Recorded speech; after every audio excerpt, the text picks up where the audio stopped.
Breaking news! May bagong post itong si Zaldico na video at pati mga ebidensya na mga pictures ng mga luggages na ibibigay niya kay Martin Romualdez. Okay? Yan po ang ire-react natin dito ngayon sa vlog na ito. Ito ay breaking news update talaga ito, no?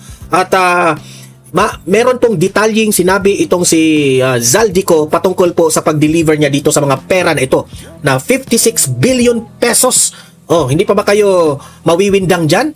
Oh, ano na, Bongbong Marcos, hugas kamay ka, sagutin mo ito lahat. Okay? Pero guys, bago ko ipapakita yung video na yan ni Zaldico, help me po muna na i-like at saka i-share itong video na ito para kakalat ito sa taong bayan. Okay? Mahalaga like and share. Okay, ready? Sabay-sabay mo tayong mag-like and share.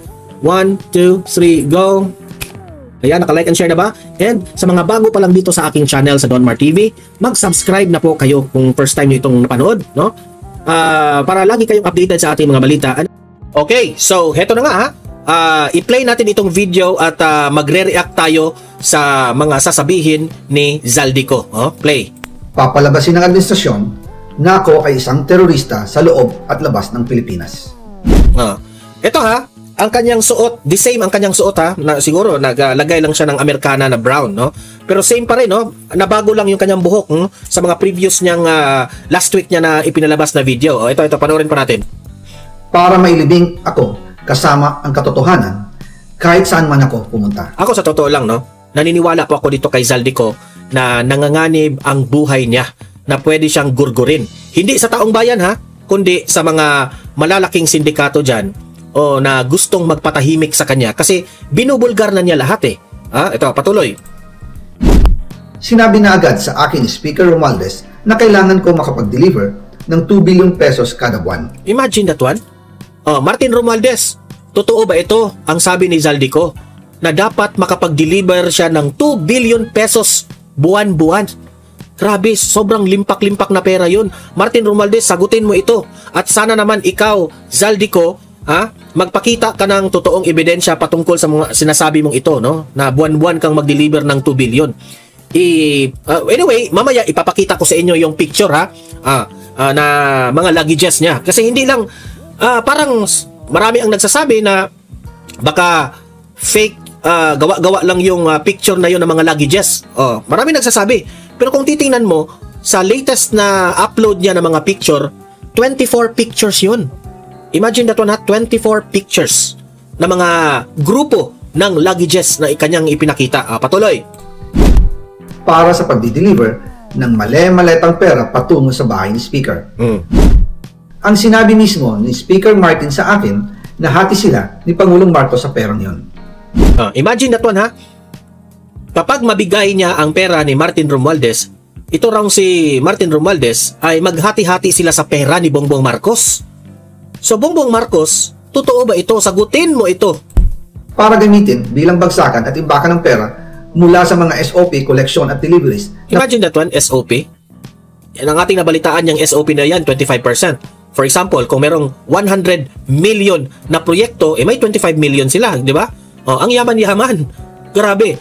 So, ito lang ang masasabi ko sa mga loyalista at mga dilawan, Hahayaan na lang ba natin ito? Di ba? Papayag ba tayo? Na ang presidente natin ay inakusahan ng ganito? Di ba? Kasi kung tutuusin, pwede siyang mag-step down for delikadesa. Mag-step down ka at magpa-investigate ka kung meron ka talagang malasakit sa taong bayan. Para sa Pangulo. Huwag mo akong pigilan sa mga insertions ko. Huwag ka nang makialam sa budget. Grabe. Ang gusto niya ng 50 billion pesos na insertion. Ngunit ang sagot ng Pangulo, humingi ka ng bago or dagdag na insertions. Grabe guys. Ito naman this is season 2. Season 2 ito sa kanyang pinalabas So part 1 na naman ulit tayo, okay? Play. Magandang araw po sa inyong lahat. Bago ko ipagpatuloy ang aking paliwanag, nais ko munang magpasalamat sa inyo. Maraming salamat sa inyong bukas na isipan, sa inyong pasensya, at sa pagtanggap ninyo sa mga impormasyong aking ibinabahagi. Alam kong hindi madali ang mga paksang ito. Mabibigat at mahirap tanggapin. Hindi po ako makauwi dahil malaki ang banta sa buhay ko. Ngayon naman, ay meron kaming natanggap na balita. Papalabasin ng administrasyon na ako ay isang terorista sa loob at labas ng Pilipinas. So, ako, posibleng maniniwala ako dito kay Zaldico. Kasi yan rin ang nangyari kay Teves noon. Pinapalabas nila na terorista nga. Pwedeng gawin rin niya yan. Pwedeng gawin rin ng administrasyon yan kay Zaldico. Okay? Si Remulla, hindi yan aamin na may instruction galing kay Bongbong Marcos. Ano kaya, no? Yan ang tanong natin. Ano kaya ang instruction ng Pangulong Marcos sa DOJ at sa Ombudsman dito? Yan ang ating i-analyze ng malalim. Ano kaya? Para mailibing ako kasama ang katotohanan kahit saan man ako pumunta. Yan kasi, Zaldico. May alam ka kasi. Alam mo ang massive corruption. So, kung alam mo, isa ka sa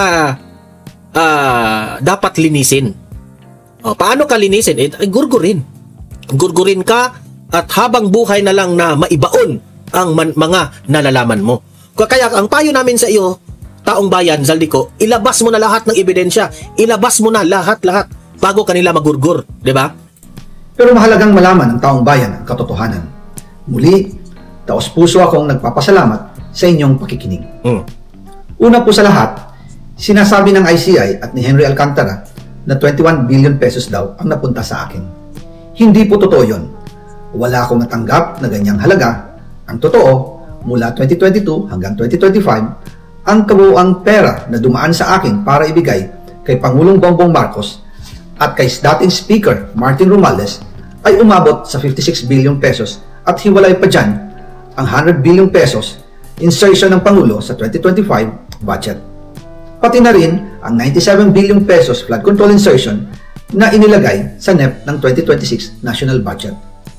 Balikan natin kung paano ito nagsimula. Noong 2022, kakaupo ko pa lang bilang chairman ng House Committee on Appropriations, sinabi na agad sa akin ni Speaker Romualdez na kailangan ko makapag-deliver ng 2 billion pesos kada buwan. Grabe, kung totoo man yan, Martin Romualdez, sobrang kapal ng mukha mo. Kung totoo man na pinipressure mo itong si Zaldico na magbigay ng 2 billion per month ng SOP, wala kang konsensya sa taong bayan, Martin Romualdez. Sana naman ikaw, Martin Romualdez, magpa-interview ka ng media, sagutin mo itong aligasyon, akusasyon ni Zaldico at dyan namin malalaman sa mukha mo kung nagsasabi ka ba ng totoo o hindi. Makalipas ang ilang araw, tumawag sa akin si Yusek Bernardo. Sabi niya, kailangan ng tulong ng Bulacan sa problema nila sa baha. Pinapunta niya sa opisina ko sa Kongreso si DPWH District Engineer Henry Alcantara. Sa naging meeting namin ni Alcantara, siya mismo ang nag-offer kung paano ang hatian sa mga proyekto ng DPWH. 22% para kay Speaker Romualdez, 2% para kay Yusek Bernardo at 1% para sa kanya. Grabe. Ganyan lang kadali sa kanila na magnakaw ng pera, no? Kasi po, ito po'y nakakainis. Kasi binigyan na po tayo ng hint ni Vice President Inday Sara Duterte na dalawa lang ang nagkontrol ng budget ng Pilipinas at yan po walang iba kundi si Martin Romualdez at si Zaldico. Ngayon, na na-caught off guard na itong si Zaldico at nagsabi na sila po ay may ganitong mga transaksyon na siya po ay kaya nga, nagdi-deliver ng mga bilyon-bilyon na mga SOP, ito po'y corruption, obviously. Pero ako pasensya na Zaldico hindi po ako naniniwala, Zaldico, na wala kang natanggap na share dito. Siguro, duda ko pwede ako magkamali dito duda ko, gusto lang ni Zaldico na ang managot dito si Martin Romualdez at si Bongbong Marcos. Pero sa sarili kong paniwala bilang vlogger, bilang nag-a-analyze rin sa sitwasyon nila, sa tingin ko naman silang tatlo yan. BBM, Martin Romualdez, kasama na itong si Zaldico. Pero siguro, ngayon, nagalit itong si Zaldico kasi siya lang ang dinidiin dito sa transaksyon na ito, dinamay niya na si BBM at si Martin Romualdez at naghugas kamay rin itong si Zaldico. Kasi sino ba ang pagbibintangan natin? Kung si Bongbong Marcos ang ating oobserbahan, hugas kamay siya. Diba? Tinuturo niya Martin Romualdez at si Zaldico.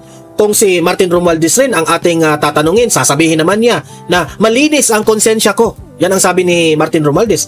Kahit raw piso, wala siyang ninakaw sa kaban ng gobyerno.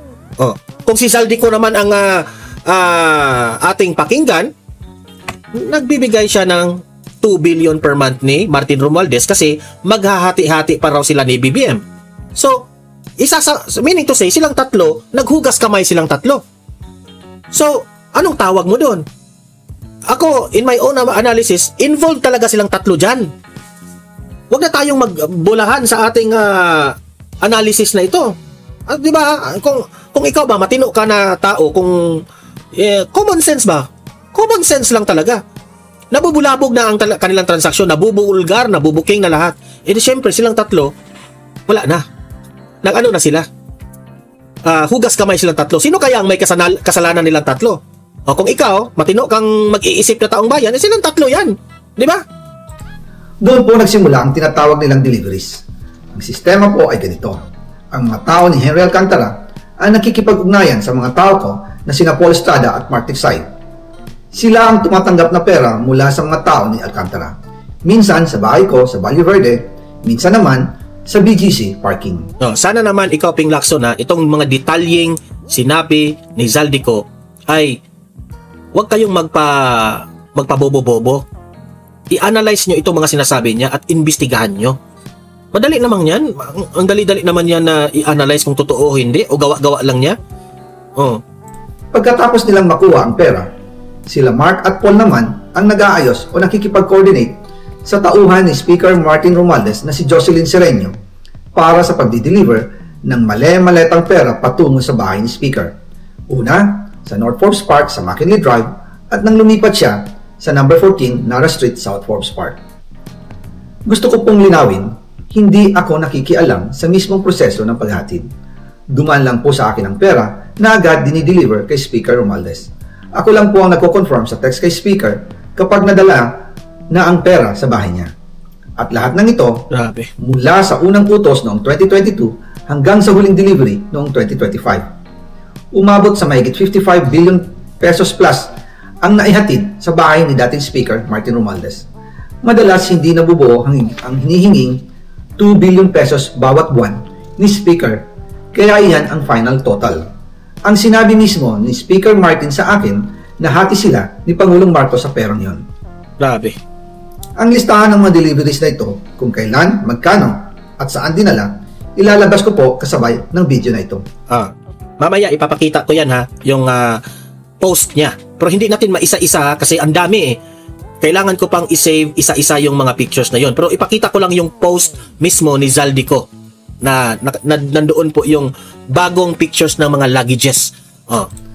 Noong November 2024, habang nasa proseso kami ng pagtatalakay ng budget, nakipag-meeting sa amin ni Speaker Martin si Yusek Jojo Cadiz. Sabi niya, masama raw ang loob ni Pangulong Marcos, wala raw siyang natatanggap na remittance.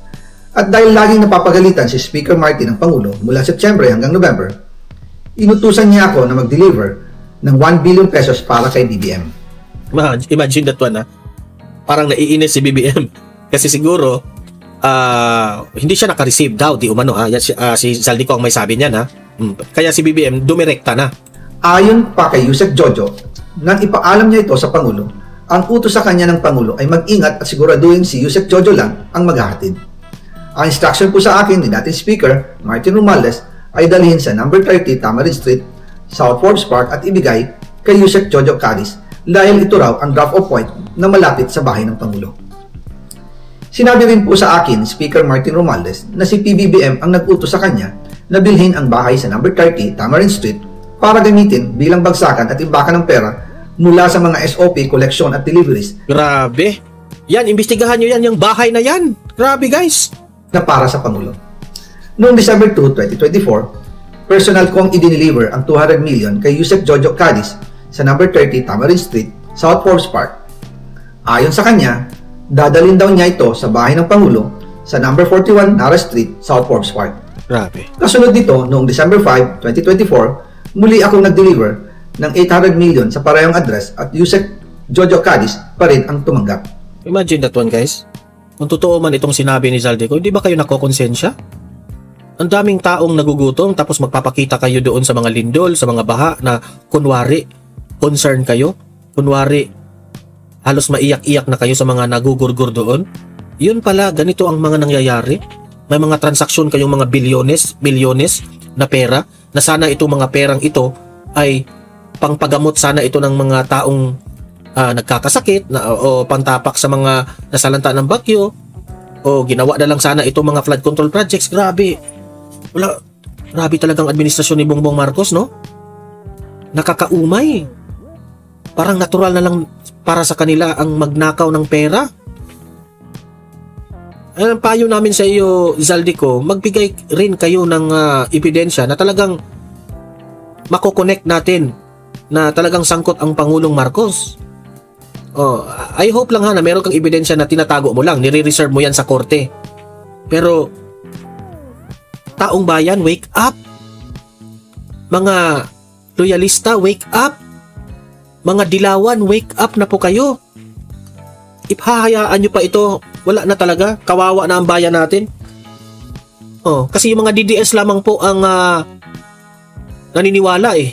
Ang mga DDS lamang po ang marunong mag-analyze na itong bayan na ito, di syempre, mga matatalino yung mga DDS, alam nila kung paano tayo nilalaro nitong administrasyon na ito. Yan paniniwala yan ng mga DDS Kasi kitang-kita naman natin eh. Kasi kung meron ka talagang konting IQ na lang, ganun lang ang sasabihin natin, talagang malaman mo yung pattern nila. Malalaman mo kung kailan ng budol, kailan hindi ng budol. Noong 2022 campaign, alam naman nating nabudol tayo eh. Hindi pa sapat yun? Ngayon sasabihin, meron ng nahuli, meron ng finailan ng warrant of arrest, at meron pa rin mga ilan sa mga media na naniniwala rin. Grabe naman kayo, ganyan kababaw ang utak ninyo, naniniwala naman kayo kaagad na yun na ang solusyon na yun. Sabi niya, iyon naman ay dadalhin sa bagong bahay ng Pangulo sa South Forbes Park. Sa kabuuan, 1 billion pesos ang personal kong naihatid. Ako mismo ang nagbigay ng pera, kasama ang aking driver at mga tauhan. Yung driver mo, sino yan? Yung mga tauhan mo, sino yan? Magbanggit ka ng pangalan. Para yun, imbestigahan na yun lahat. Diba? Pero kawawa rin naman kasi kung malalaman yung mga pangalan na yan, baka sila rin ang gugurgurin ng di natin alam Analysis lang natin. Gugurgurin yan sa mga taong sinasangkot mo ngayon. Tama talaga yung sinabi ni former President Duterte dati na ang pinakamahirap na krimen na imbestigahan o patunayan ay ang krimen ng korupsyon. Yan ang pinakamahirap dito eh. Ay nako, God save the Philippines. At lahat ito ay base sa direktang utos ni Speaker Martin Romualdez. At dyan po nabuo ang kabuuang halagang 56 billion na ipinadala mula 2022 hanggang 2025. Pero kahit na i-deliver na ang 1 billion pesos para kay Pangulong Marcos at kahit na naisama na rin sa 2025 budget ang 100 billion pesos insertion sa pamamagitan ng BICAM Committee, ayon mismo sa utos ng Pangulo, nagagalit pa rin daw si BBM. Abangan ang part 2. So may part 2 pa nito. Okay? Ito lang naman. Itong tatlo na ito, si BBM, si Martin Romualdez at si Zaldico, involved po ang pangalan nila sa issue na ito. So dapat na siguro maimbestigahan